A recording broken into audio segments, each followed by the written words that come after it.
네, 뉴스데일리 베스트 시청자 여러분 그리고 구독자 여러분 안녕하세요. 저희 현장팀은 지금 충청북도 옥천군에 내려와 있습니다. 오늘 박근혜 대통령의 어머니이시고 누가 뭐래도 대한민국의 최고의 영부인이셨던 유경수 여사님의 탄신 94주기가 되는 날입니다. 이 뜻깊은 기념식에 함께하고 싶어서요. 오늘은 제가 잠을 거의 이루지 못하고 새벽 5시부터 준비해서 옥천에 내려와 있습니다. 잠시 후 9시 30분부터 천만인 서명운동본부가 주최하고 우리공화당이 주관하는 자체 행사가 진행될 예정입니다. 그 모습을 저희 뉴스데일리 베스트가 생생히 생중계해드릴 예정이니까요. 이 방송 끝날 때까지 저와 함께 해주시면 감사하겠습니다. 저는 지금 유경수 여사님 생가 안에 들어와 있습니다. 여기 지금 우리공화당 홍문조 대표님 또 와 계시고 조원진 대표님도 와 계신데요. 잠시 저희 홍문조 대표님 만나볼까요? 네. 대표님, 공화당이 이렇게 유경수 여사님의 탄신 행사를 하러 옥천에 이제 다들 내려와 주셨는데요. 네. 우리공화당이 이렇게 유경수 여사님의 탄신 행사를 자체적으로 한 지 얼마나 됐죠? 저희가 지금 4년째, 요번에 3년째, 4년째 되는 것 같습니다. 아, 4년째요? 이제 네. 우리 공화당은 뭐 된 지 얼마 안 됐으니까 우리가 말하는 이제 태극기를 사랑하는 사람들이 유경수 여사님, 우리 뭐 유경수 여사님 그러면 박정희 대통령을 우리가 떠올릴 수밖에 없잖아요. 예. 우리 대한민국 오늘의 대한민국을 만드신 박정희 대통령과 유경수 여사에 관한 사랑과 존경심이 더 커지기 시작하고, 그 다음에 대통령이 더 어려워지신다면은 우리 박근혜 대통령 말씀드리는 겁니다. 예. 어려워지신다부터는 우리가 박정희 대통령의 뜻과 그리고 나라 사랑 이런 것들을 좀 기려야 된다. 그런 의미에서 아마 시작을 한 것 같아요. 그래서 이 공화당으로 보면 이제 첫 번째고요. 네. 그동안 태극기 세력으로 보면 우리가 이렇게 정기적으로 이 참배하는 게 이제 4번째인 것 같습니다. 아, 4번째요. 네. 네. 저같이 좀 젊은 세대들은 유경수 여사님을 실제로 뵙지를 못했는데요. 네. 네, 저희 이제 후세들에게 유경수 여사님은 어떤 분이셨다, 이렇게 좀 말씀해 주실 수 있을까요? 예, 한마디로 말씀드리면, 이제 뭐 여러 가지 기록에 많이 나와 있습니다만, 서거하셨을 때, 예. 문세광 씨 총탄에 맞아서 돌아가셨잖아요. 예. 근데 이제 병원에 갔을 때 간호사분들이 아주 깜짝 놀랐다는 거죠. 이 속옷을 다 기워 입으시고, 그렇게 평소에 이제 금검 전략 하신다는 말씀은 들었는데, 네, 너무 알뜰하시고. 예, 그렇게 알뜰하시고, 그랬다. 그리고 뭐, 물론 역대 대통령 부인들이 많이 계셨습니다만은, 네. 우리가 대통령 부인하면 대통령 부인의 뭐라 그럴까, 아주 전형적인, 그리고 모든 분들이 대통령 부인으로서 제일 훌륭했던 분으로 기억되는 분이 유경수 여사님이 아닌가, 그런 생각이 들어요. 그래서 더더군다나 우리 국민들 마음속에 존재하고 있고, 또 국민들이 존경하고 있고, 우리 그런 면에서 우리 박정희 대통령님 못지않게 유경수 여사에 대한 사랑과 또 관심이 많고요. 특히 이제 또 청와대에 계실 때 아주 근검전략 하신 건 물론이지만 힘들고 어려운, 뭐 예를 들면 뭐 소록도를 방문하신다든지 장애인들, 또 하여간 사회에서 소외받고 관심 없는 사람들에 대한, 관심 없을 그런 분들에 대한 아주 지극한 애정과 관심을 가지시고, 그분들의 의견, 또 그분들의 어려움을 들으시려고 노력했다. 그런 면에 있어서는 상당히 저희가 뭐 요즘 국모라는 표현은 참 네. 적절치는 않습니다만은, 네. 우리 많은 분들이 맞아요. 예, 국모였다, 이렇게 말씀들을 하고 계실 만큼, 우리가 국모다 그러면 유경수 여사를 떠올릴 만큼 많은 분들과 국민들에게 사랑을 받고 존경을 받은 분이 아닌가 싶습니다. 네, 저희도 오늘 생중계를 예고해드렸더니 저희 구독자분들께서 대한민국의 국무셨다, 네. 이렇게 다들 그렇게 댓글을 많이들 남겨주셨더라고요. 예, 그렇습니다. 예. 그리고 또 이제 이 말씀을 또 여쭙지 않을 수가 없는데 어제 또 중요한 사안이 하나 있었죠. 네네. 네, 대법원이 박근혜 대통령의 국정원 특활비를 또 뇌물로 봐야 한다는 그런 판결을 내렸는데 네. 저희 구독자분들도 마찬가지고 많은 분들께서 하루빨리 박근혜 대통령을 좀 뵙고 싶어 하는 그런 학수고대를 하고 계신 상태에서 어떻게 보면 좀 뵙는 날이 좀 멀어지는 그런 결과가 나왔습니다. 어제의 대법원 판결 좀 어떻게 생각하시는지요? 저희 잘못이 크다고 생각해요. 이제 그동안 대통령 뇌물 사건이 없습니다. 대통령 국정농단이 없습니다. 이제 이렇게 저희가 이제 그 국민들 뵐 때마다 저 우리 태극기를 사랑하는 분들이 모여서 그렇게 계속 방송하고 천명하고 그렇다고 우리가 주장을 하고 이제 이렇게 왔는데 저희는 뭐 촛불 쿠데타라고 그럽니다만 촛불 쿠데타에 의해서 박근혜 대통령을 그 대통령직을 강탈한 거 아니냐 저희는 그렇게 생각하고 그러면 만약에 뇌물죄가 없다든지 대통령께서 죄가 약하다 죄가 그 우리 국민들이 생각하는 거에 더 가깝게 판결이라도 그렇게 되면 나중에 자기들의 정통성이 훼손되지 않을까 이런 걸 우려하고 있었던 것 같습니다. 사실은 저희는 이미 그렇게 되리라고 생각은 하고 있었어요. 왜냐하면 지금 이제 대법원이 아시다시피 완전히 이제 저 글로 물들어가지고 네. 뭐 요즘 그 이승만 대통령, 박정희 대통령 그 폄훼한 언론인들이나 뭐 작가들이나 이런 분들 다 그동안 고등법원까지 유죄됐던 걸 무죄 만들어주고 하는 게 지금 대법원이거든요. 그래서 이제 저희가 예상은 하고 있었으나 참 예상이 또 현실로 되니까 너무나 안타깝고 그러나 저희는 그렇게 생각합니다. 우리는 뭐 맨날 그 태극기를 사랑하는 분들을 혁명군 그러는데 저분들이 우리가 지금 저 길거리에서 아스팔트에서 여기저기에서 우리가 전번에는 저 구미도 다녀왔습니다만은 또 우리 유경수 생가도 이렇게 국모님 생가에도 오고 그러는데 아마 이런 목소리들을 통해서 감히 국민의 목소리를 저버리지 못할 것이다. 그리고 기필코 대통령이 무죄다, 탄핵 무효다. 그리고 사면이 되고 대통령이 무효가 되는 그런 놀라운 역사가 이루어질 것이다. 저는 그렇게 생각합니다. 네. 그리고, 자유한국당 황교안 대표의 단식이 8일 동안 이뤄지는 동안 두 차례 제가 찾아뵌 걸로 알고 있어요. 근데 문제는 이제 뭐 야당 대표가 단식을 그렇게 청와대 앞에서 하는데도 뭐 강기정 정무수석을 보내서 뭐 몇 마디 말을 건네긴 했지만 깡그리 지금 뭐 무시하는 그런 태도를 보이고 있단 말이에요. 이런 문재인의 처사 어떻게 보시나요? 좀 답답하죠. 왜냐하면 이제 대통령이 되면 주변의 사람들 말을 안 듣게 되는 게 대한민국 대통령제의 가장 큰 문제점이에요. 그래서 역대 대통령들이 굉장히 나중에 어렵게 된 것이 주변 사람들의 말을 안 듣는 것이 가장 큰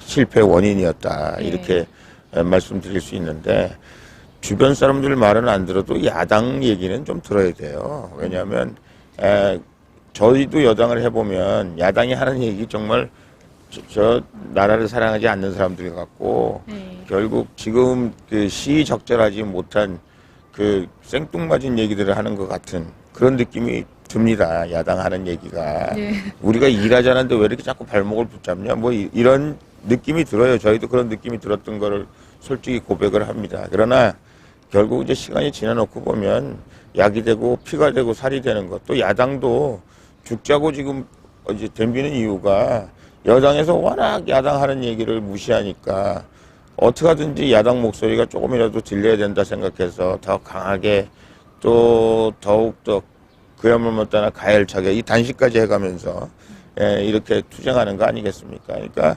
사실은 대통령이 뭐 격에 안 맞는다 이런 얘기 할 겁니다. 이제 대통령이 직접 가서 뭐 병문을 하신다든지 뭐 이렇게 하면 격에 안 맞습니다. 또 거기는 또 원래 텐트 못 치는 데인데 대통령까지 가서 그렇게 뭐 불법 건물에 가시면 안 됩니다. 아마 이렇게 조언을 했으리라고 생각하는데 그거는 제가 보기에 그런 뭐 프로토콜이나 일종의 제가 보기에는 그 주변에 있는 그 대통령 참모들의 잘못된 조언이다. 저는 그렇게 생각합니다. 그건 프로토콜에 어긋난다 어쩐다 이렇게 얘기하는 거는.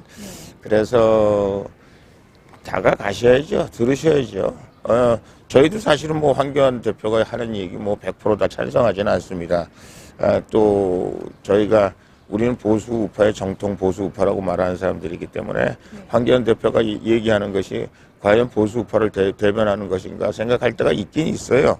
그러나 어찌되었든 일국의 대통령으로서는 황교안 대표나 우리 공화당 얘기나 이렇게 좀 열심히 들으셔야 돼요. 들으셔야 성공하는 대통령이 된다. 네. 그런 생각 들고 또 태극기를 사랑하는 분들의 그 가열찬 투쟁이 우리가 선별적으로 이 정권이 하는 일들에 대해서 또 도와줘야 되지 않나 이런 마음들이 생기는 거거든요. 이렇게 계속해서 나라를 양분시키고 정말 뭐 어떻게 보면 더 그 야당을 흥분시키고 더 이 정권을 타도해야 될 그 이유들이 하나둘 더 늘어나게 한다면 결국은 정권의 손해이고 결국은 무너짐이 있을 때 엄청난 무너짐이 있는 거 저희가 알잖아요.